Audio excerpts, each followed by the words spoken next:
Saudações amigos e amigas, sejam bem-vindos ao De Papo na Arapuca, o nosso espaço de música e bate-papo aí. E hoje não podia estar mais feliz de receber aqui na minha casa, no meu estúdio, Nelson Faria. E aí, Nelson? Bate aqui. Beleza, meu querido? Obrigado, Joel. Obrigado pelo convite. Uma honra estar aqui. Não, tu sabe que esse programa aqui é uma cópia descarada do teu, né, cara? Né? Então, tu tá aqui hoje é como se estivesse dando a bênção aqui, ó. Ao café do Arapuca. Ao café da Arapuca. Gente, quem não conhece aí, dificilmente quem não conhece Nelson Faria, né? Nelson Faria é um dos músicos mais conceituados aí do Brasil. Canal Café Lá em Casa, no programa Café Lá em Casa, que é um sucesso no YouTube, né? Além de guitarrista de João Bosco, Cássia Eller. Fala um pouquinho aí do teu currículo para nós aí, Nelson. Eu já toquei com um monte de gente. Toquei e gravei com um monte de gente no Brasil, fora do Brasil. Estou fazendo isso há, sei lá, profissionalmente, há um pouquinho mais de 40 anos, né? 40 anos. Então a gente tem estrada, né? Tem estrada. Já fiz muita coisa, já trabalhei com, sei lá, difícil nomear, mas já gravei com muita gente, né? Gravar é uma coisa, né? Você ir para a estrada é outra. Para a estrada, eu fui para a estrada muito com a Cássia Eller, com o João Bosco principalmente, com a Leila Pinheiro, que é uma outra que fiz muito estrada, mas já gravei com Ana Carolina, com o Edu Globo, com Milton Nascimento, com, Nossa. sei lá. Já fui para a estrada com o Ivan Lins também, já toquei com o Ivan. Muita gente. E na parte da música instrumental, né, que é o trabalho que eu mais sempre privilegiei, né, que eu sempre gostei de fazer, a gente tem o nosso trio, que é um grupo que eu tenho junto com o Ney Conceição e com o Kiko Freitas, mas antes desse trio eu toquei muitos anos com o Nico Assunção. A gente tinha um outro trio, que era eu, o Nico Assunção e o Lincoln Shape, gravamos aquele disco 3, né, Tree, que foi a base depois para a gente fazer o nosso trio. Muita coisa que eu tocava lá no 3 eu trouxe para o nosso trio, né? Tem o meu trabalho atualmente, que é um quarteto, né, que eu uso também piano, né? E aí esse grupo varia, depende do show. Às vezes eu vou para um lugar e uso músicos do próprio lugar. Por exemplo, fui fazer o Blue Note em São Paulo, aí usei a rapaziada de São Paulo. Eu vou fazer em Brasília, eu uso o pessoal de Brasília. Legal. É o mesmo show, a mesma coisa, eu mando as partituras e foi. E trabalhei muitos anos também fazendo o trabalho com Big Band, que é uma coisa que eu adoro escrever, né, arranjo, escrever para orquestra, escrever para Big Band. E Big Band é assim também, né? Você manda as partituras, chega um dia antes, dá uma ensaiada, no dia seguinte valendo, já é o show, né? Eu vou aproveitar até para dizer aqui, ó, o pessoal procurar no Spotify, Nelson Faria com a orquestra de Frankfurt. Não, o show é em Frankfurt. O show é ao vivo em Frankfurt com a rádio, com a Big Band da rádio de Frankfurt. Cara, bota Nelson Faria. Frankfurt eu acho que já vai Frankfurt já acha. É um disco, cara, eu acho que é um dos melhor disco do teu currículo, é aquilo ali. Cara. Você curte aquele? Muito. Os arranjos ali, animais, né? O Nelson, tu sempre brinca no café lá em casa. Tu diz quando eu entrevisto o cara, porra, dá vontade de parar o programa e pedir autógrafo. Eu vou fazer isso hoje, cara. Tu diz que dá só vontade, cara. Eu já deixei os livros aqui, cara, e a caneta. Tá? Beleza. Eu sou mais sem vergonha que tu, já vou pedir já aqui na lata, cara. Cara, foi você que comprou esse livro, né? Não sabia, eu sabia que tinha uma pessoa que tinha comprado, foi você? Não, pessoal, esse livro aqui, ó. Práticas de leitura ali, acordes, arpejos e escalas. Baratinho, acha na internet, né? Acha. Um livro. E também se quiser uma cópia autografada, um precinho mais salgado, tô vendendo a sua, né? Sacanagem. Show de bola, cara. Eu ia pedir pra te fazer isso antes, não, vou pedir pra ao vivo. Ao vivo? Ao vivo não, né? No ar, né? No ar. Um abraço, já. Chega e dá aí, ó. Pronto, vamos lá. Porra, isso aqui eu consigo uns 500 pau na internet com a tua assinatura, cara. Aí, pessoal. Ó, autógrafo do amigo Nelson. Tá aí, ó. Autografado. Perfeito. Agora dá pra vender pro sebo. Pois é. Legal. Show de bola. Ô Nelson, cara, tu hoje com Fica a Dica Prêmio, tu é uma referência aí pra gurizada aí, né, cara? Ali tem galera de todas as idades, né, cara? Muito legal. Todos os níveis, né? Mas tem uma moçada aí, uma moçada que promete, né? Muita gente. E tu tá sendo ali praticamente o norte dessa gurizada, né? Queria saber de ti, quando é que foi quando tu era um guri e começou na música, cara? Olha, eu tive muita sorte na vida com essas coisas, assim. Primeiro que eu nasci numa família muito musical, apesar de não ter nenhum irmão que seguiu como músico e tal. Eu sou o mais novo, somos 6 irmãos e irmãs. E todo mundo tocava alguma coisa. Minha mãe canta até hoje muito bem. Meu pai tocava um pouco de acordeon. Meu irmão mais velho teve uma banda, tocava covers de Beatles e Rolling Stones e tal. Então eu lembro quando eu era molequinho, na minha casa tinha um negócio muito parecido com isso aqui. Até meus 9 anos eu morei em Belo Horizonte e meu irmão tinha essa banda chamava Beat Bats, e eles ensaiavam. O meu pai construiu exatamente igual você fez aqui no fundo de casa. Ele construiu um negócio, um espaço assim como esse que você tem aqui, só que sem equipamento de gravação nem nada, era só tinha o equipamento de ensaio. Então tinha lá uma bateria, o baixo, guitarra, os microfones e tal. E aí, cara, eu lembro que eu era molequinho, 7 anos. Quando o pessoal ia embora, eu sentava na bateria, pegava o baixo, achava demais, cara. Eu pegava a guitarra e ligava, tinha uns amplificadores. Meu irmão tinha a guitarra e o baixo, que eram nossos lá, que eram uma marca chamada Felpa, não sei se você lembra desse assim. Cara, era muito louco, porque essa chavinha aqui da guitarra, essa chave dos captadores, era igual tomada de luz, sabe? Nossa! De luz que você ligava. Era engraçado a pampa a guitarra mesmo. Cara, eu queria achar essa guitarra, deve estar na casa do meu irmão até hoje. Se eu achar essa guitarra, eu vou pedir pro meu irmão pra gente botar lá em casa como museu, assim, cara. No cenário do Café Lá em Casa. No cenário, alguma coisa assim, porque realmente aquela guitarra é demais. E aí, então, a minha formação começou aprendendo a tocar com meus irmãos. Eu tinha uma irmã, a Marisa, esse meu irmão mais velho era o Guilherme, depois tinha a Marisa, que tocava violão bem, tocava bossa nova e tal, e o Eduardo, que é um pouco acima de mim, que também tocava violão. E eu fui aprendendo com eles, né? Eles foram me ensinando. Aí tem o Kiko e a Patrícia também, mas eles cantavam, mas tocavam pouco, não tocavam. Quem tocava mais era a Marisa, o Eduardo e o Guilherme. E aí eu aprendi com eles mesmo, assim. E foi interessante que eu aprendi como o que eles sempre gostavam de tocar, principalmente essa minha irmã, era bossa nova, né? Então eu comecei a aprender no bossa nova. Lembro até hoje a primeira música que eu aprendi, que foi essa aqui, ó. Não posso ficar nem mais um minuto com você. O acorde era assim, eu não fazia assim, não fazia assim. Sinto muito amor, mas não pode ser. Tu já aprendeu esses acordes de... Então já com acorde menor com sétima, com nona. Eu não comecei com esses acordes. Sim. Não foi mesmo. Isso aqui pra mim veio depois. Então eu comecei com esse acorde aqui. E aí aprendi que podia botar essa mão aumentada. Então, o meu começo foi meio aqui. Mas depois, é lógico, eu fui, né, aprendendo com os amigos também. Legal. Lá em casa não se tocava muito esse tipo de acorde, né? Porque minha irmã gostava de tocar bossa nova. Quem tocava esse tipo de acorde era esse meu irmão mais velho, que tinha esse cover dos Beatles. Mas quando esse meu irmão, quando a gente se mudou para Brasília, eu saí de Belo Horizonte e mudei para Brasília, eu saí de Belo Horizonte com 9 anos. E foi quando eu comecei a querer tocar, porque eu brincava com os instrumentos que ele tinha lá, mas não tocava. Quando eu fui para Brasília, foi quando eu comecei a tocar. E esse meu irmão não foi, porque ele estava na faculdade já, era mais velho, ele ficou em Belo Horizonte. Então a gente perdeu um pouco o contato durante o tempo de faculdade dele, que foi o tempo que eu comecei a me formar aprendendo a tocar. Sim. E aí eu aprendi mais com a minha irmã, que era a onda de bossa nova. Os meus primos, eu tenho um primo que é pianista, muito bom pianista.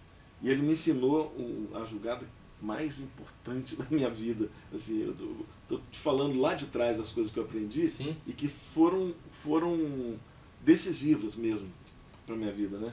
Eu lembro que esse meu primo, ele me ensinou no piano. No piano tem uma jogada que você faz. Aqui na guitarra é chato fazer, porque seria uma coisa assim, ó.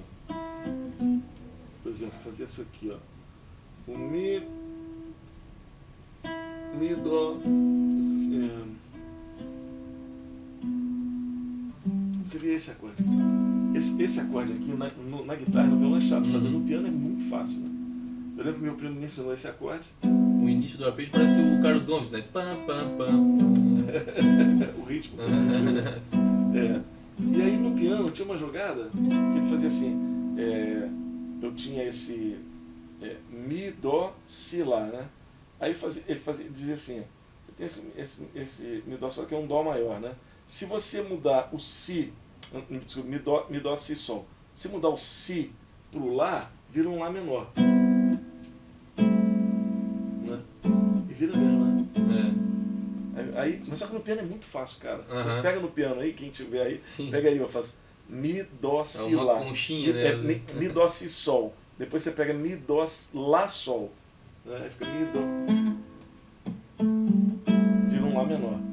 Aí, se você pegar esse Sol e descer para o Fá, vira um Ré menor. Né? E depois, se você pegar o Dó e mudar para o Si, vira um Sol 7, 13. Aqui, aí esse aqui fica. Vou fazer assim com a corda solta. Vira isso. Então esse meu primo me ensinou isso. Ele me ensinou esses 4 acordes, que aqui no violão é muito difícil, mas no piano é muito fácil. Então ele me ensinou, cara, faz isso aqui, ó.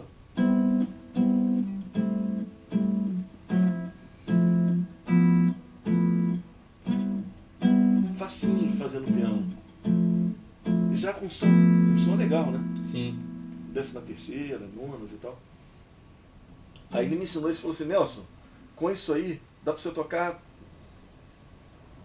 minimamente umas 1000 músicas. Eu falei, é mesmo? Aí, é mesmo? Aí comecei a ver, né? Aí tinha, por exemplo, Blue Moon. Primeiro que veio na minha cabeça. Aí tem aquela outra. Dança menina, dança todo esse perfume, desbaratina, não dá pra ver. Aí eu tenho outra, sei lá, tibum, tibum, xalalala. Aí tem ouça vai viver a sua vida com tudo bem. Eu descobri que tinha realmente um monte de música que eu podia tocar só com esses 4 acordes. Que lá mais tarde eu fui descobrir que era o famoso 1, 6, 2, 5. Que é aquela progressão que até eu tenho uma live toda terça-feira que chama 1, 6, 2, 5, que é às 16h25, em homenagem a essa progressão. Live no Instagram, né? Exatamente, que é a progressão 1, 6, 2, 5. Aí, quer dizer, olha que sorte que eu dei na vida. O cara me ensina um negócio que é fácil de tocar, tecnicamente muito fácil, que a sonoridade é muito interessante, sacou? Porque eu já estava fazendo os acordes com 7ª maior, com 9ª, com 13ª, mas só com um dedinho assim, né? Eu moleque, eu aprendi isso com esse meu primo, eu era moleque. Esse teu primo é o que gravou aquele CD dos Beatles contigo? Exatamente. Ah, show de bola. Zanami. Legal. E aí, cara, isso, cara, aí eu acabei indo mais pro piano, porque quando eu aprendi isso no piano, eu não sabia fazer isso no violão. Então comecei a tocar um monte de música no piano, comecei a me achar, né? Fazia isso na mão esquerda e fazia as melodias na mão direita. Eu falei, pô, olha aqui, cara, tanto de música que dá. Aí eu comecei a descobrir que dava pra mexer umas notinhas, né? Diferentes também, né? Botar um bemol 9, que eu não sabia que era bemol 9, né? Mas botar um bemol 9 no domínio, tipo, pô, que som que bacana. E eu, sem ter consciência nenhuma, né, desse som. Quando é que tu começou a ter consciência, cara, da parte teórica da... Ainda demorou um pouquinho, mas deixa eu contar um pouquinho mais. Saí daí, aí eu comecei a tocar violão e piano, eu tocava violão e piano. E aí lá em casa, meus pais faziam uma banda, né? Eu tocava violão e piano, aí tinha um outro irmão que tocava um violão de 12, aí tinha um outro que tocava baixo, e a gente ficava fazendo som, que a mamãe sempre curtiu isso, meu pai também. A gente está tocando isso novinho, né? Tudo novinho. 12, 13, 14. Né? E aí, quando eu tinha 15 anos, que eu já tocava um violãozinho razoável, já estava tocando um violão, já tinha descoberto muita coisa no violão, eu conheci um cara lá em Brasília, o Marcelo Lafetai. Esse cara me mostrou uma fita cassete. Pra quem não sabe o que é fita cassete, é um negócio que a gente ouvia música antigamente. Né? Aí esse cara me mostrou a fita cassete e botou um cara tocando violão absurdamente bem. Eu falei, cara, o que é? Eu nunca tinha ouvido um violão bem tocado daquele jeito. Eu levei um susto. Eu falei, quem é esse cara, bicho? Eu falei assim, esse cara é o Gamela, Sidney Barros. Eu falei, cara, esse cara é aqui de Brasília? Ele falou, dá aula numa salinha ali e tal. Eu falei, puta, me leva lá, bicho, eu quero conhecer esse cara. Fui lá e comecei a fazer aula com o Gamela. Eu tinha 15 para 16 anos. Quando eu cheguei no Gamela, o Gamela começou a me ensinar a tocar um violão que eu nunca tinha tocado antes. Um violão com corda melody, fazer melodia e harmonia ao mesmo tempo. E pô, hoje em dia a gente tem as aulas do Gamela lá no Fica a Dica Prêmio. Pô, isso é legal, né? Isso é demais, né, cara? E o Gamela era assim, ele não me ensinava, ele não te explicava as coisas, não tinha consciência. Ele queria o som e saber como tocar. E já colocando os acordes, da mesma forma que esse meu primo fez no piano, o Gamela faz uns arranjos dele. Se você for lá no Fica a Dica Prêmio e ver os arranjos do Gamela, são coisas fáceis de tocar, mas que já te dão uma sonoridade que o teu ouvido começa a entender coisas que depois, lá na frente, você vai fazer a conexão e fala, cara... Porque tem exercício do Gamela que ele faz assim, ó. Por exemplo...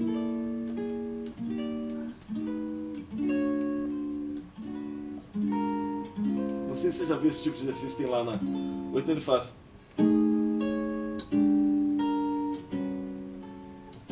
Tudo isso tu vai usar nos cordas de mel depois. Tudo isso você vai usar depois, cara. E são coisas fáceis de tocar, sempre fáceis. E eu lembro que a primeira música que eu peguei com gamela foi essa aqui, ó.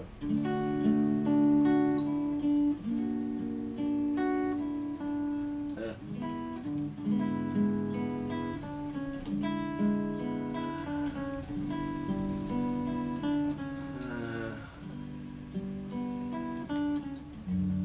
Aí ele fazia isso aqui.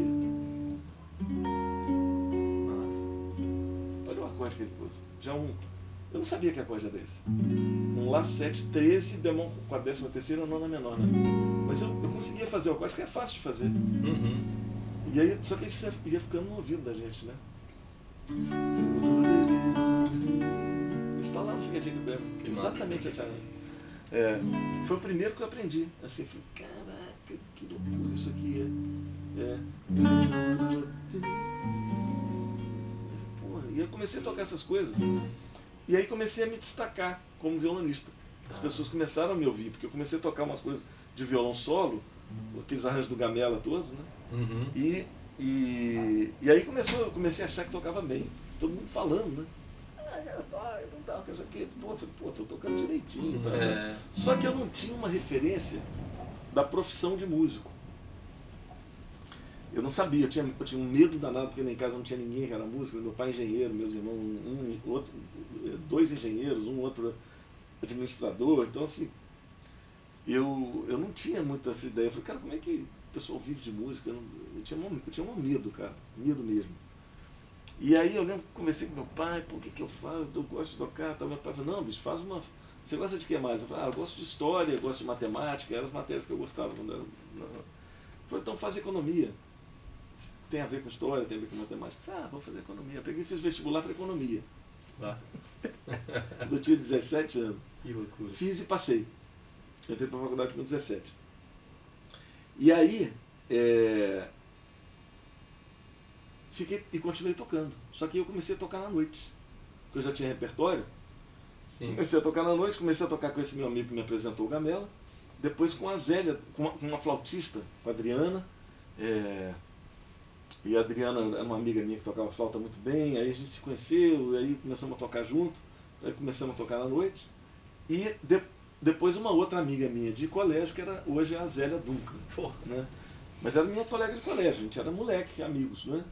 E aí a gente começou, a Zélia gostava de cantar, eu tocando, eu ficava acompanhando, ela falou, vamos tocar, tem um barzinho que eu toco ali, e tal. Aí comecei a fazer com a Zélia. Mas a gente era menor de idade, tanto eu quanto ela. Ela é mais nova um pouco que eu. Então eu lembro que eu tinha 17, ela devia ter 15 para 16. Sim. E a gente tocando à noite no barzinho. Então a mãe da Zélia tinha que ir com a gente. Tinha que levar de juizado de menores, que não podia menor no bar, sei que. Mas a gente começou a fazer sucesso, bicho, começou a fazer público. Imagina, 2 garotinhos tocando um repertório. A gente tocava Joyce, Milton Nascimento, Van Lins, a gente gostava desse repertório, né? João Bosco e tal, era o que eu gostava de tocar, acompanhando a Zélia. E aí a gente começou a emburacar nisso, e ao mesmo tempo eu fazendo um curso de economia, né? Aí, cara, fiz 18, tocando e fazendo economia, fiz de meus 19, tocando, e cada vez economia, tocando mais e fazendo economia, fiz 2 anos de economia, e aí começou a me incomodar muito, cara. Eu falei, bicho, não dá, não vou fazer esse negócio, porque essa economia tá... E o Gamela também me cutucando, né? Porque o Gamela ele me pegou novo, né? Me pegou com 15 anos, foi me levando, né? E aí o Gamela chegou um dia pra mim e falou assim, Nelson, você vai ficar se enganando até quando, velho? Ele falou, pô, tu é músico, cara. Pô, deixa de ser medroso, cara. Pô, vai fazer a tua vida, né? Vai fazer o que você curte, vai ficar fazendo essa economia. Tá na cara que você não gosta desse negócio, né? Eu falei, pô, Gamela, mas como é que eu vou viver de música? Ele falou, cara, você tá muito incrédulo, porra, né? A gente tem que confiar, né? Vai, faz o que você ama, bicho. Porra. O Gamela, ele realmente me deu empurrão. Conselho arrojado, né, cara? Arrojado. Conselho arrojado, cara. E aí eu já estava nessa assim, o que aconteceu? Um aluno do Gamela, o Tico Monteiro, virou muito meu amigo também. O Tico ele ficou sabendo do GT e foi estudar no GT. E aí o Gamela falou, cara, tem um aluno meu que está indo pro GT, por que tu não vai? Eu falei, porque agora não dá para eu ir, calma. Eu não posso ir agora. Calma, deixa eu conversar em casa, né? Nessa o Tico foi pro GT 6 meses antes de mim. E aí eu cheguei em casa e conversei com meus pais. Falei, cara, eu estou precisando de um... Eu lembro até hoje conversando com meus amigos de colégio e tal, falando, rapaz, que eu vou parar com essa porra desse curso, eu estou aguentando esse negócio. Quero me dar pelo menos um ano para pensar o que eu quero fazer da minha vida. Senão eu vou ficar emburacando aqui, quando eu vir eu já vou virar economista, vou começar a trabalhar, acabou. Meu sonho foi embora, né? O sonho acabou, né? Aí eu falei, eu fui em casa e conversei com meu pai, minha mãe.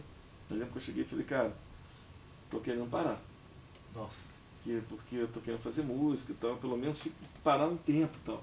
Aí meu pai falou assim, não, por que você não se forma? E aí depois que você se formar, você vai, pelo menos você fica com um plano B, se der alguma coisa errada, com música e tal, você vai... Claro, meu pai também tinha uma super insegurança, ele não sabia, né? Falei, cara, imagina, o que meu filho, será que vai dar certo esse negócio, não vai e tal.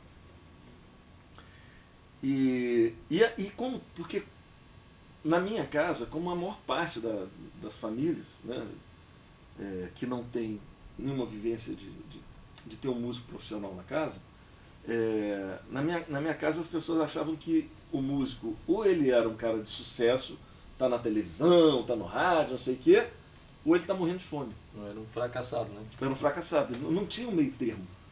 Hoje em dia, pô, eu conheço bem a profissão, cara, a profissão, cara, tem espaço para todo mundo, tem um leque gigantesco de trabalho para fazer. Em todas as áreas. Gente que você nunca vai ouvir falar, que vive de música, vive bem, sustenta seus filhos, paga as escolas, sabe? Paga seu aluguel, compra a sua casa. Normal, como qualquer outra profissão. Só que quando a gente não tem essa vivência, é uma profissão que é estranha para quem nunca fez, né? Porque a nossa educação é mais assim, olha, se forma, arranja um emprego. Um emprego. Né? E é raro até o pai que fala com o filho, se forma e monta um negócio. Raro, porque montar um negócio também é arriscado. Exatamente. Né? Vai empreender, vai fazer alguma coisa.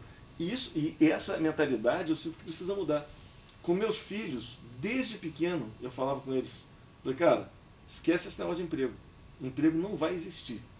Se forma para você montar um negócio. Vocês vão fazer alguma coisa, qualquer coisa que vocês quiserem, mas vai ser dono do teu negócio. Eu sempre faria assim com eles. Engraçado, né? É interessante. Eu falava com eles, cara, emprego esquece, não vai existir emprego. Trabalho não vai faltar nunca. Mas emprego vai acabar. Essa relação, né, do empregado. Hoje em dia você vê que as coisas estão muito assim. Hoje em dia tem muita empresa que prefere contratar o cara, o freela. Exatamente. Né? Pagar como pessoa jurídica. Ou uma outra empresa, né? Como tu falou, né? Pagar como... Ou contratar uma outra empresa para fazer o trabalho. Sim. Mas é claro, ainda tem muita empresa e tal, claro. Mas eu acho que essa mentalidade é importante mudar. É importante a gente ter uma atitude de gerar, né, de gerar trabalho, de gerar emprego. A gente está mudando aqui, quase mudando de subjeto, assim, de assunto, né, mas eu acho isso bem importante falar, sabia? Não, cara, eu acho, inclusive, eu até te comentei contigo ontem, né? A ideia de te trazer aqui em Bituba era justamente tu falar essas questões, né, cara? De que é possível, né? Tu empreender na música. Claro! Né? Totalmente. E assim, ó, tem quantos talentos como tu, da tua época, e outros presos numa estrutura que às vezes não está satisfazendo. Não satisfazendo, e o cara... Você sabe que tem um lance muito louco, esse negócio que você está falando aí, é porque a questão de você... Na música, aquilo que eu estava falando, na música a gente tem muito pouco emprego. Onde é que você tem emprego na música? Ou você trabalha numa orquestra, é funcionário de uma orquestra sinfônica, né? Ou você, antigamente aqui no Brasil, podia trabalhar na rádio, hoje em dia as rádios nem tem música mais, né? Ou você trabalha como professor, aí você vai ser, né, funcionário, trabalhar numa escola de música. Universidade, numa universidade, na escola de música, então isso aí é outra opção, né? Mas é por aí. O resto não é emprego. O resto é uma relação de... galera se virando aí, né? Exatamente, é uma relação de bastante trabalho, mas sem relação... sem essa relação do empregado. E o teu pai não tinha essa visão que tu tens hoje, que tu fala pros teus filhos? Ele não... Ele era a ideia do emprego, né? Meu pai ele até era um cara bem empreendedor, assim. Ele, apesar de ter sido funcionário também, mas ele já foi funcionário, mas ele também tinha muita coisa de empreendimento que ele fazia, sabe? Mas a música em si é que era uma coisa que era um problema. Porque meu pai não conseguia ver que a música era uma coisa que poderia dar dinheiro. Agora, o mais louco de tudo, se você parar para pensar, porque quando você pensa assim, música dá dinheiro ou música não dá dinheiro, né? Aí para e pensa no mercado da música. Pensa em quantas pessoas vivem de música. Diretores de gravadora, todos vivem de música. Técnicos de som, todos vivem de música. Produtores.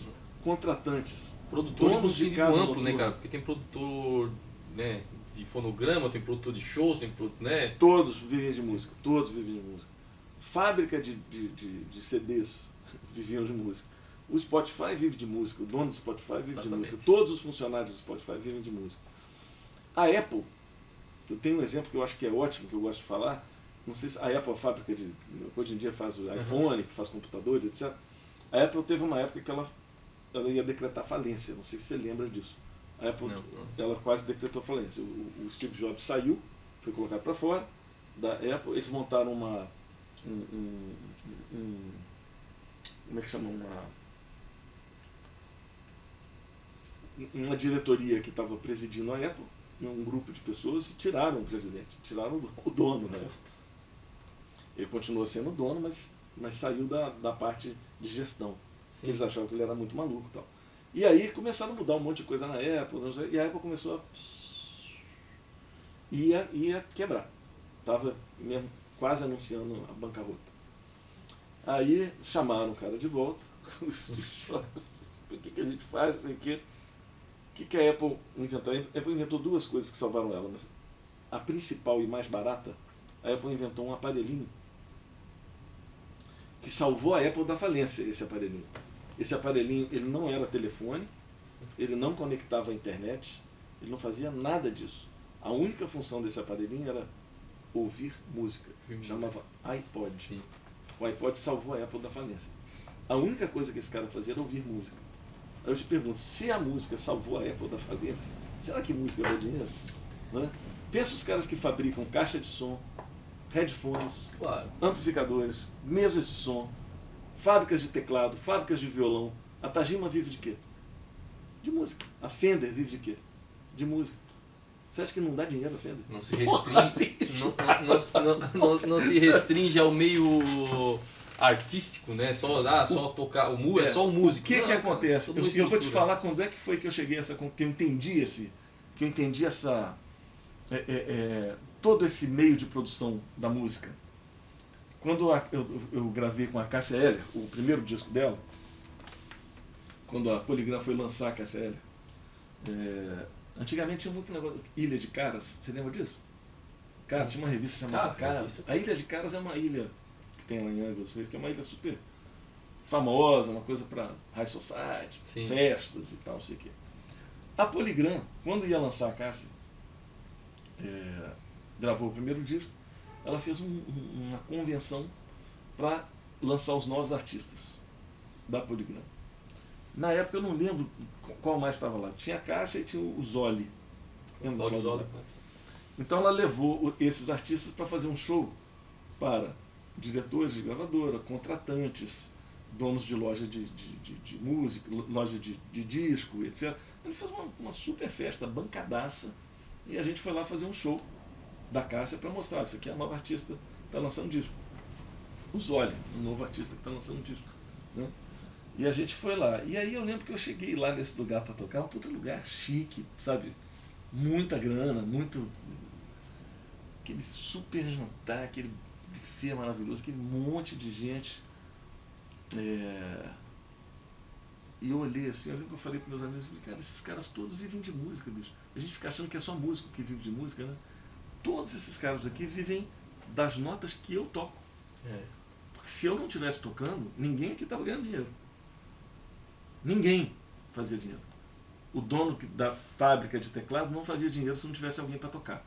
O dono da fábrica de violão e de guitarra não ganharia dinheiro se não tivesse alguém para tocar. Então, esse cara que toca, ele tem que entrar nessa ciranda.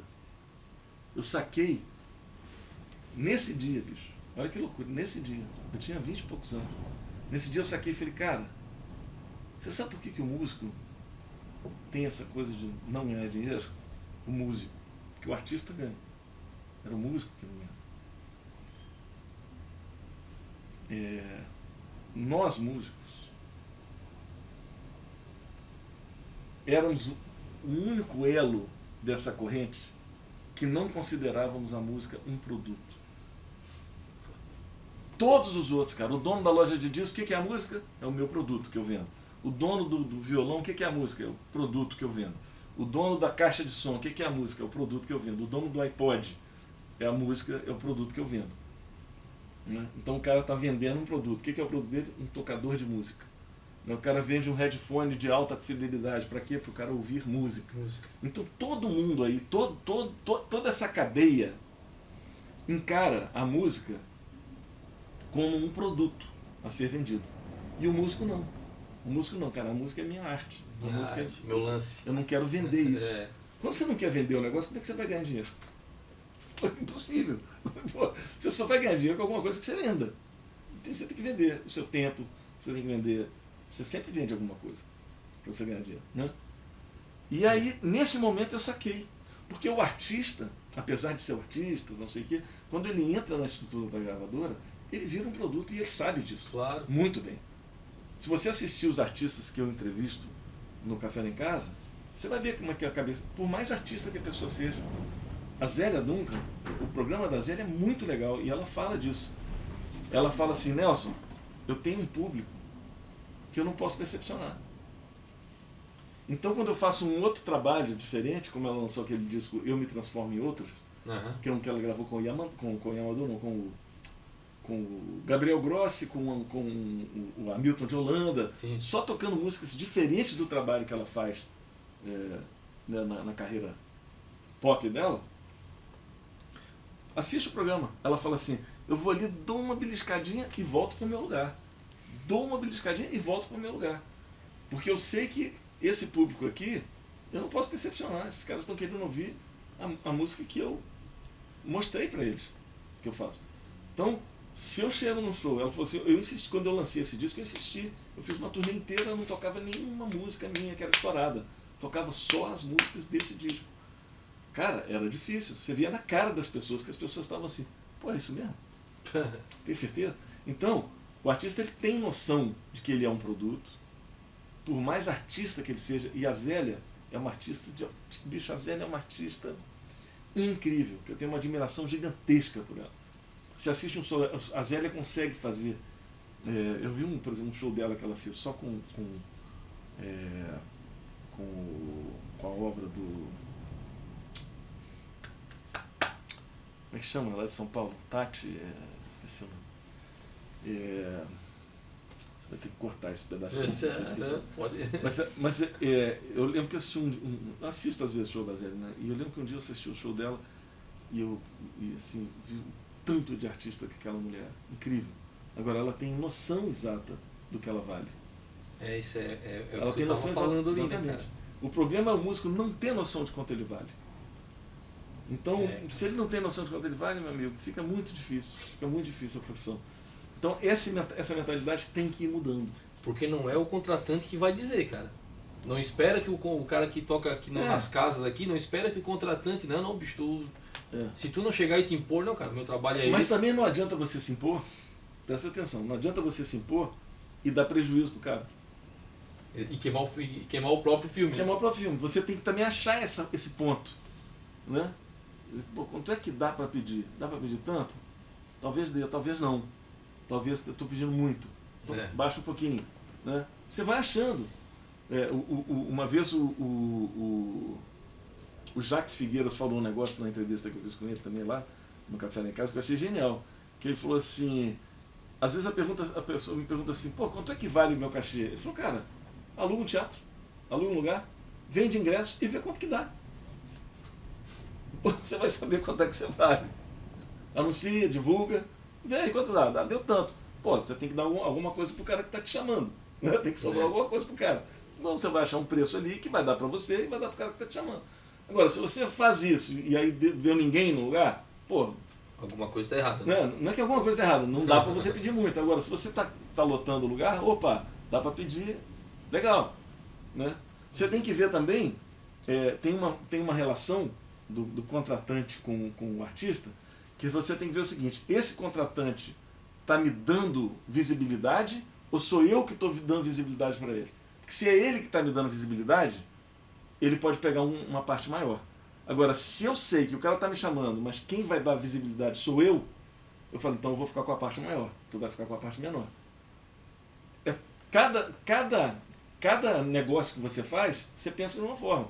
Então, se tem um cara que tem um projeto que é bacana demais, o projeto já tem visibilidade, e o cara te chama, eu falo, opa, vou pedir uma grana que eu sei que o cara vai topar, que eu quero participar disso. Agora, se é um negócio que você fala, pô, será que vai dar, será que não vai dar? Cara, vou pedir uma grana maior, o cara vai se esforçar, eu também vou ajudar, né? E a gente vai chegar num ponto, mas eu sei que eu estou dando mais para que esse evento aconteça do que quem tá organizando. Porque eu sei que meu nome está pesando mais do que a pessoa que está organizando. Se o cara que está organizando, aquela Free Jazz, né? Free Jazz já tinha plateia, os caras, tanto faz quem era o cara que estivesse tocando. Free Jazz, ele vai vender ingresso, é Free Jazz, não precisa nem falar quem está vindo. Free Jazz, porque o cara já tinha estabelecido um negócio. Vamos supor que você começa a fazer um projeto aqui, um negócio de jazz, de música instrumental, seja o que for, de workshops e tal. Você começa a fazer dali a pouco o workshop em Imbituba. O cara, você pode falar, vai ter o Festival de Imbituba. Festival de Imbituba, os caras vão, porque eles sabem que é bom, que você já conseguiu fazer Legal. Nome. Daí pra frente, aí você tem poder. Aí você tem poder. Fala, cara, você vai vir aqui, eu vou conseguir uma plateia enorme para você. O festival já tem plateia. Agora, se você está começando a construir, eu falo, eu vou, mas tu vai agora, né? Tu vai pagar a sua parte aí. Sim, não vou fazer não. E é porque sou eu que estou dando credibilidade ao festival e não ao contrário. E tu vai construir o teu festival da credibilidade daquele músico. Exatamente. E depois tu vai... Né? Então, cada caso é um caso. Né? Cada caso é um caso. Por isso também que o cachê varia muito. Né? Quanto é que é o teu cachê? Depende, qual é o trabalho que eu vou fazer? Depende. Né? E às vezes quando você tem festival, aí você já consegue patrocínio, etc. Aí você consegue dar um cachê bacana e o cara vai ficar satisfeito, você também, todo mundo vai ganhar e é lindo. Porque o ideal é esse, é quando você chega no ganha-ganha. Sim. Todo mundo ganha. Todo mundo ganha. Todo mundo fica feliz, né? Esse o lance dá certo, né? Exatamente. E hoje tem recursos aí de divulgação, de... Exatamente. Exatamente. Então, hoje em dia, eu costumo dizer para as pessoas o seguinte, a gente fugiu daquele papo do meu começo. Não, mas é isso que eu queria de ti, cara. Era isso aí que eu queria de ti. Mas eu digo assim, hoje em dia eu acho que o músico está com a faca com queijo na mão. Sim. O músico está com a faca com queijo na mão, pela primeira vez. Por quê? Porque a gente tem uma rede social e a gente pode encontrar as pessoas que gostam do trabalho da gente, né, em qualquer lugar. E não é só no Brasil, é no planeta inteiro. Aí você começa a descobrir que na Holanda tem uma rapaziada que gosta do seu trabalho. Para onde você vai para a Holanda.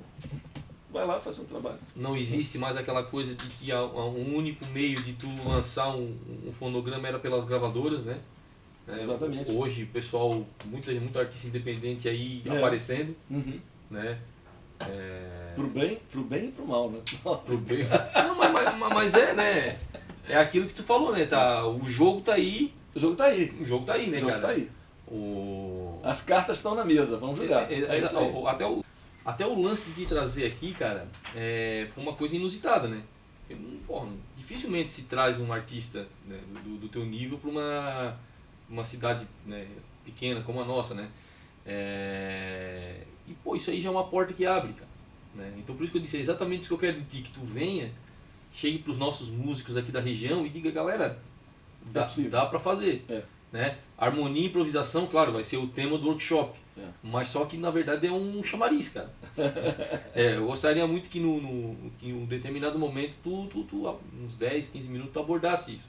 Né? É só perguntar, eu vou abrir para pergunta. Isso, exatamente. Cara. Mas uma coisa que eu acho importante é o seguinte, para você viabilizar a profissão do músico, é importante que o próprio músico entenda seu valor. Porque se ele não entende, né, é difícil. Uma vez eu estava conversando com um cara, o cara falou assim, ah não, mas você vai fazer um trabalho, por exemplo, vai tocar num barzinho, não sei o que, aí se você pede mais, tal, aí sempre tem um cara que pede menos, não sei o que. Eu falei, cara, deixa ele fazer então, por mim. Porque você quer ir lá tocar por pouco, melhor não tocar. Pô, né? Faz outra coisa. Faz a tua plateia. Hoje em dia a gente tem a rede social. Faz a tua plateia na rede social e quando você for tocar, você vai encher o bar. E aquele cara que está pedindo pouco não vai encher. O dono do bar vai preferir você do que o cara que ganha menos. Daí vai também a questão da visão do dono do bar, né? O que é que o dono do bar quer? Não, ele quer ganhar dinheiro, ele quer a casa cheia. É só você botar, só você botar a casa cheia, acabou o problema. É uma questão de mercado. Então, assim, eu acho que essa visão é muito importante. Você ter um trabalho consistente, você divulgar esse trabalho usando um celular e a rede social, que não custa nada. Faz esse trabalho. Eu tenho um exemplo que eu acho ótimo. Camille Berthaud. Camille Berthaud é uma cantora francesa que eu acabei de fazer um trabalho com ela e acabamos de gravar um curso dela para o Fica a Dica Prêmio. Um curso de improvisação e voz. E a Camille, o que ela fez? Ela começou a gravar, ela cantando solos. Solo do Coltrane, solo do Hermeto Pascoal, solo de não sei quem. Gravando isso, estourou. Bicho, a Camille, aonde ela vai, o teatro lota. Ponto final. Os discos dela são ótimos, né? Aonde ela vai, o teatro lota. Porque ela fez seguidores no mundo inteiro. Então eu estava conversando com ela, ela falou assim, Nelson, eu vou para a Austrália, chegar até um monte de gente que me conhece. Eu vou para os Estados Unidos, tem um monte de gente que me conhece. Na Europa, vou no Brasil, tem um monte de gente que me conhece. Então, o que ela fez? Ela usou o Facebook. Só isso que ela fez. O guitarrista aquele lá, o Matheus Assato, né, cara? Mesma coisa. Matheus Assato começou... Ele conta a história lá no Café lá em Casa. Chamei ele lá e conta a história. Ele falou, cara, eu fui estudar no GT, na mesma escola que a gente começou o papo aqui, que eu acabei indo, né? Que o Gamela tinha aquele aluno que foi, eu acabei falando em casa, meus pais acabaram topando e me mandaram pro GT também. E eu fui lá 6 meses depois daquele do tipo. Mas o Matheus foi pro GT, só que ele foi numa época que já existia rede social, porque eu fui em 1983. Nossa. Né? Lá se vai o tempo. E até o VHS era difícil. Não, VHS tinha. A gente tinha aula em VHS lá. Foi daí que nasceu a ideia dessas oficinas. Eu vou te falar sobre isso rapidinho, antes de acabar. Mas aí o Matheus, o que ele fazia? Ele falou que o Instagram dele nasceu o seguinte, se você for ver, tem coisa dele antiga, é muito legal. Ele novinho, garotinho tocando. Ele foi pro GT novo também. E aí todo dia de aula, quando chegava à noite, quando ele chegava em casa, ele gravava tocando, usando alguma coisa que ele tinha aprendido. Falei, cara, eu aprendi isso aqui, hoje eu vou gravar e tocar e botar pros amigos dele, para mostrar pros amigos dele no Brasil.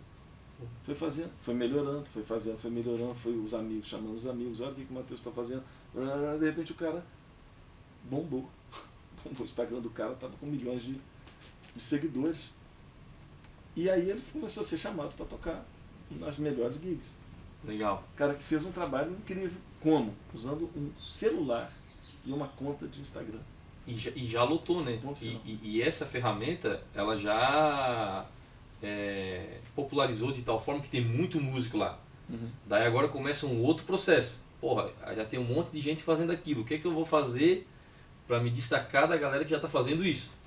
Né? Porque talvez se fosse hoje, o Matheus Assato seria mais um guitarrista, né? Ou não, né? Ele tem um lance especial tocando. Ele é bom pra caramba. Eu vejo assim, que essa oportunidade a gente tem que usar, essa ferramenta na rede social, a gente tem que usar isso. Voltando agora lá ao GT, você falou o que me colocou, e eu vou falar isso para poder falar um pouco do porquê que eu montei o Fica a Dica Prêmio, né? Quando eu fui para o GT, quer dizer, eu estava falando aqui que eu tive vários professores muito generosos. Então, começou em casa, meus irmãos me ensinando. Depois eu conheci o Gamela, né, que foi muito generoso me ensinando. E me empurrou para ir para os Estados Unidos. Quando eu cheguei lá, encontrei os professores, bicho. Joe Diorio, Joe Pass, o Ted Green, que eu acabei estudando com ele, que não era professor de GT, eu fui estudar na casa dele. Só um monstro. Ron Astay, tem vários que eu tenho que agradecer na minha vida. Quando eu cheguei lá, porque eu estava querendo aprender a improvisar. eu sabia já fazer chord melody, sabia tocar bossa nova, harmonia, sabia tocar as músicas do Toninho Horta, sabia várias coisas. Sabia harmonia, eu não tinha consciência, eu sabia os acordes. Você perguntou, quando é que você teve consciência? Eu tive consciência quando eu fui pro GT, quando eu comecei a estudar a música de uma forma mais profunda, né? Entender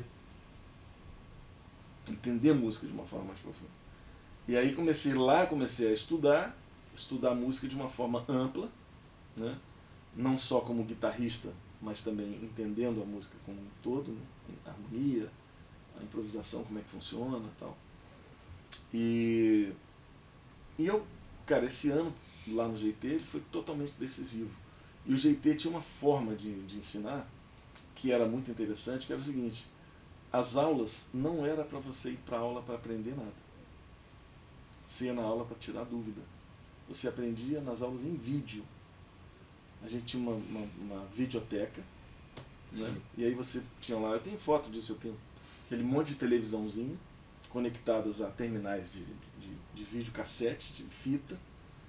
E aí eu lembro que eu chegava lá, tinha uma forma de comunicar com a bibliotecária, eu falava, estou na televisão 37, a aula da semana que eu tenho que assistir é a Harmonia 3. E ela botava a aula para você assistir. Eu assisti a aula de Harmonia 3 ali com o meu irmão. Entendi, parava, voltava. Tá, assim. Então esse sistema de aula em vídeo, eu pude experimentar e falar, cara, não tem nada melhor que isso. Porque eu posso voltar o vídeo, assistir de novo, ir para frente. Não entendi, volta. Aí não entendi mesmo. Aí você ia para aula, e na aula era só para tirar dúvida. E é exatamente o que eu faço nas oficinas. Exatamente o que tu faz no Você assiste os vídeos e depois um dia por semana, a gente se encontra para tirar as dúvidas. Pô, assim, funciona muito bem. Eu passei por esse sistema e eu apliquei a mesma coisa. Quando eu voltei do GT, desde que eu voltei do GT, nasceu em mim essa vontade de querer compartilhar isso. Eu falei, cara, eu preciso trabalhar com isso, com aula, ensinar, né? E comecei a fazer isso, só que ao mesmo tempo eu comecei a tocar. E às vezes são duas coisas quase que incompatíveis. Porque ou você está no palco ou você está na sala de aula, porque o palco ele te consome muito. Então não posso deixar um aluno aqui sair por uma turnê de 3 meses quando eu volto. O aluno não está mais. Então, e eu acabei optando pelo palco, porque era uma coisa que estava me pegando, eu estava querendo tocar mesmo. E a forma que eu encontrei de transmitir a minha informação foi menos por aula e foi mais por livros. Comecei a escrever meus livros. Mas aí quando eu chegava de turnê, eu estava sempre com um aluno, aula particular e tal, sei o quê. E sempre crescendo isso, sempre crescendo. Aula e livros, e aula e livros, e tocando nos palcos e tal. Me virei em 20, né? E sempre querendo montar uma escola de música. Eu falava com a minha esposa, puta, eu quero montar uma escola de música. Como é que eu vou fazer a escola de música? Vou abandonar a escola, sair de uma turnê e volto? Não dá. Não dá. Até que pintou a possibilidade de fazer uma escola de música online. Eu falei, cara, é isso que eu vou fazer. Eu vou começar a ensinar online com um sistema de vídeos e com contato com os alunos. Foi assim que a gente se conheceu. Você é aluno do Fica de Aprende, né? E a gente se conheceu. Então, cara, pra mim foi um negócio assim que veio coroar, sabe? Um desejo que eu tive a vida inteira de ter uma escola. Na verdade, pô, cara, eu nunca tinha visto por esse ângulo, cara. A semente do Fica a Dica é o GT. Já foi plantada no GT, cara. Tu tinha o quê? 20 anos no GT? 19 anos, né? Desde lá eu tenho vontade de montar uma escola de música e nunca montei porque não tinha como. Porque eu optei em sair turnê, em aprender. Eu queria me desenvolver como músico. Sim, mas o material tu já foi preparando, né, cara? Fui preparando. Tu sempre teve essa... Eu não sabia que ia ser aulas em vídeo, eu não sabia que ia ser, não sabia. Né? Eu fiz a primeira videoaula de guitarra do Brasil, é minha. É mesmo, cara? Saiu pela Giannini. Chama Toques de Mestre, é a primeira videoaula de guitarra do país. A Giannini... Que ano foi isso aí, Nelson? Putz, eu era muito moleque. Porque eu tenho 87, 88, por aí. Foram 3 videoaulas que saíram. A Giannini, ela na verdade, uma empresa de vídeo, produção de vídeo, fez uma parceria com a Giannini para produzir esses 3 vídeos e a Giannini lançar. Guitarra, Nelson Faria, eu. Baixo, Arthur Maia. Nossa. Violão, Ulisses Rocha. Nós 3, hoje professor do Nós três moleque, bicho. Em 87 tinha 23 anos, 24 anos, por aí. Acho que eu tinha 23 anos. 23 para 24 anos, 24 anos, quando eu fiz essa videoaula. E o Arthur é a mesma coisa, o Arthur tinha 25 e o Ulisses é a mesma coisa, 25, 26. E tu já tinha um know-how, porque tu já conhecia essas videoaulas lá no exatamente. GT. Mas foi um pouco de banho de água fria, vou te falar. É mesmo? Porque quando eles me chamaram para fazer, eu preparei um negócio muito legal. Aí quando o cara foi lá em casa, que ele quis fazer um teste comigo, não era um teste, era assim queria me treinar para eu poder, quando eu ir para frente das câmeras, eu conseguir fazer uma aula bacana. Então ele foi lá em casa e foi me filmar. Aí ele me filmando, eu comecei a falar das coisas, digitação de escala, não sei o que, tal. Ele falou, cara, para. Não é nada disso que eu quero. Eu falei, pô, mas o que você quer? Eu falei, não, eu quero aquela... Essa videoaula, tanto a minha quanto a do Arthur, quanto a do Ulisses, é o seguinte, o cara comprou a primeira guitarra da vida dele, ele vai comprar essa videoaula. Então eu quero que você ensine o cara a afinar a guitarra, quero que você ensine uma batida básica, de estilos diferentes, né? Então eu ensinei uma batida de bossa nova, uma de samba, aí uma escala pentatônica para o cara se virar. Então esse chama Toques de Mestre, é um conteúdo bem básico, bem basicão mesmo, né? Assim como a do Arthur e assim como a do Ulisses. Mas que tu usa hoje no Fica a Dica também, cara. Claro. Tu trabalha bastante com o básico também, né? Exatamente. Então mas na época eu queria fazer um negócio mais avançado. Gurizão, né, cara? Pode, a primeira coisa, né, que eu ia fazer. Né? Vou chegar aqui. Exatamente. E foi bem legal, cara. Eu não lembro que ano que foi, tô achando que não foi 87 não, foi tipo 89 mais ou menos, 89, não, porque foi antes do livro A Arte da Improvisação. A Arte da Improvisação foi 91. Isso deve ter sido 90. Esse eu não tenho. Deve ter sido 90. Por aí. Foi antes do Arte da Improvisação. E foi um vídeo muito legal, assim, que na época vendeu bem, foi muito legal. É uma novidade também, né? Novidade, foi o primeiro vídeo aula de guitarra do país. Os três ainda tem, Nelson? Não, eu devo ter uma fita lá em casa guardada, tem até que procurar. Eu devo ter uma fita minha, uma do Arthur e uma do que eu tinha a coleção completa, os três. Do Arthur. O Arthur moleque, bicho. Imagina, pô. Eu também, com 25 anos, não sei por aí. Que legal, hein, rapaz. Não, achar essas fitas aí. E aí, cara, você bota Toques de Mestre Nelson Faria, Toques de Mestre Ulisses Rocha, Giannini, você vai encontrar. E aí, não sei se alguém já... Eu lembro que tinha uma época de fitas pirata, que piratearam muito essa fita. Um dia, eu recebi a gente em papel, um cara me disse, pô, cara, tem um monte de fita pirata, não sei o que o pessoal tá vendendo. Eu falei, cara, é mesmo? Deixa eu ver isso aí. Quando eu peguei uma folha de papel xerocada, aí tinha os títulos que os caras pirateavam. Aí tava lá, Toques de Mestre Nelson Faria. Pô, os caras estão pirateando a minha aula. Que moral aí. E aí, cara, eu sei o seguinte, que consegui coroar isso, né? No Fica a Dica Prêmio, que está sendo, hoje em dia, o grande projeto da minha vida. Que é um projeto de compartilhamento e de fazer daquilo ali uma referência para as pessoas, um ponto de encontro onde as pessoas, além de aprenderem, possam se relacionar, possam trocar informação. Você mesmo tem produzido coisas com o pessoal do Fica a Dica Prêmio, está produzindo fonograma, disco, gravando disco dos caras aqui no teu estúdio. E isso aí é uma experiência que, pô, cara, que bacana que eu estou conseguindo fazer um negócio assim. Não, com certeza não foi a tua intenção isso que está agora, né? Tu tinha uma ideia de fazer. Uma ideia, não sabia o que era. Mas assim, como é que foi quando tu viu a coisa se transformar assim, cara? A primeira coisa que eu tenho que dizer é o seguinte, eu não fiz isso sozinho. Não. Eu comecei isso mesmo com meus filhos. Isso que é legal. Cara. Nelsinho, João e Juliana, né? Cada um com um talento diferente, mas complementares os talentos. A Juliana, jornalista, o João, a parte de tecnologia, o Nelsinho, a parte de vídeo, de produção, né? E aí a Juliana ficou com a parte de todos os textos, todas as coisas que precisam de textos, e-mails que faz. Tá? O Nelsinho é quem grava, quem filma, quem edita, quem concebe a coisa. E o João é quem cuida de toda a plataforma. Toda a plataforma, todo o background tecnológico para que aquilo possa rodar. Então a gente deu uma sinergia. Quer dizer, tu dizia para os teus filhos não ir atrás de emprego, tu empregasse os três. Não entreguei, eles são meus sócios. São seus sócios? São donos da legal, empresa. cara. São donos da empresa, igual a mim. Que massa, cara. Não são, Tá sacanagem. não são né? empregados. Eles são donos da empresa. Sacanagem. E Porra. tivemos também colaboradores na empresa que também me ajudaram muito, desde o começo. Né? Os próprios professores aí, né, cara? Que só galera top, né?